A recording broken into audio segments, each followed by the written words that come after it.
Assalomu alaykum do'stlar. Yana bir bor. Endi mana bu molimiz haqida biroz aytib o'tmoqchiman. Bu yer endi bilsanglar ko'p aytganman, bu yer kasalxonasi va raddom. Bu yerda tug'adigan mollar shu yerga olib kiramiz va kasal mollarni bu yerda saqlaymiz va davolaymiz. Endi mana bu molga keladigan bo'lsak, bu tuqqaniga xudosi 20 kun bo'ldi. Keyin tuqqandan keyin bir haftadan keyin kasallik boshlandi. Umuman yemay qo'ydi, suv ichmay qo'ydi. Aktivitet tushib ketdi. Endi uni kompyuterdan ko'ramiz. Endi undan oldin ham tuyoq kasali bo'ladi. O'shindan deb bildik. Tuyog'ini yana boshqatdan ko'rdik, lekin tuyoqdan emas ekan. Keyin ketozga tekshirdik. Ketoz ham bo'lmabdi. Keyin lapmagin deb qo'yadi. Mana operatsiya ham qildik. Lapmagin ya'ni haligi shirdon ko'tarilishi. O'shunga hozir operatsiya qilindi. Lekin kamera bilan qaraganda bu haligi o'tib ketgan ekan. Ketoz deymana. Atsidoz bo'lib, bu o'tib ketib, tarqagan ekan ham anaqaga. Nima deydi? Tanaga shu qonlar tarqab ketgan ekan. O'shunga hozir endi muolaja qilyapmiz. Holati og'ir ahvolda. Endi yana ko'rsatib boraman buni holatini, qanday holatda bo'ladigan. Endi hozir muolaja qilib berdi. Shu atsidozga endi mana hozir pH tushib ketganda, shunaqa bo'lib, o'shunga shunaqangi doridan berdi. Hozir uning dorilardan ko'rsataman, qanaqa dorilarni. Mana bu ko'rayotgan bo'lsanglar, 3 kun ikkitadan kech payt beramiz ekan. O'sha haligi bikarbonat deb qo'yadi. Ya'ni oddiy sodadek gap, chani sodadek. Keyin yana alginamik berdi. Alginamik shu og'riqlar qoldirish boshqa. Keyin yana bu yerda yana bir dorini berdi. O'sha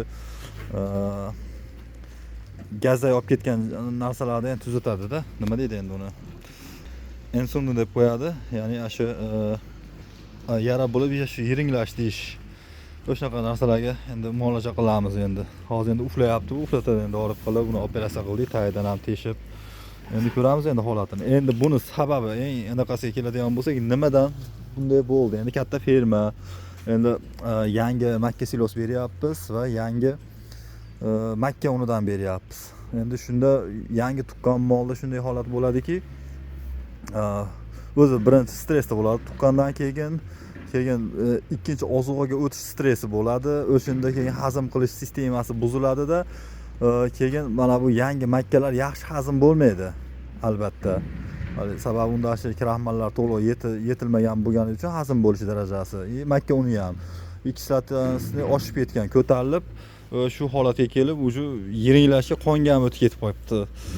Shuning uchun shu yangi makka silos berasizlarmi, yangi makka doni berasizlarmi? Hushyor bo'lishingiz kerak. Mana shunaqangi holat bo'lmasligi uchun. Bo'lib ham yangi tuqqan mollarda bu tezroq kechadi. Lekin haligi normal sog'ishdagi mollar buni oddiy holda qilib o'tkazib olishi mumkin. Lekin yangi tuqqan mollarda stress ustiga stress bo'lib, shunaqangi kasal bo'lishi mumkin. Lekin ketoz emas ekan, lapmagin, ya'ni shirdon ko'tarilishi emas ekan. Aynan shu atsidoz, shu ichki faoliyatning buzilishi bo'ladi. Endi hozir dorilarni ko'rsataman.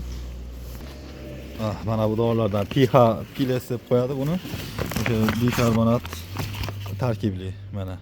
Shundan kuniga 2 marta beramiz, kechki paytda 3 kun. 2 marta ikkitadan. Keyin mana bu doridan beramiz ekan.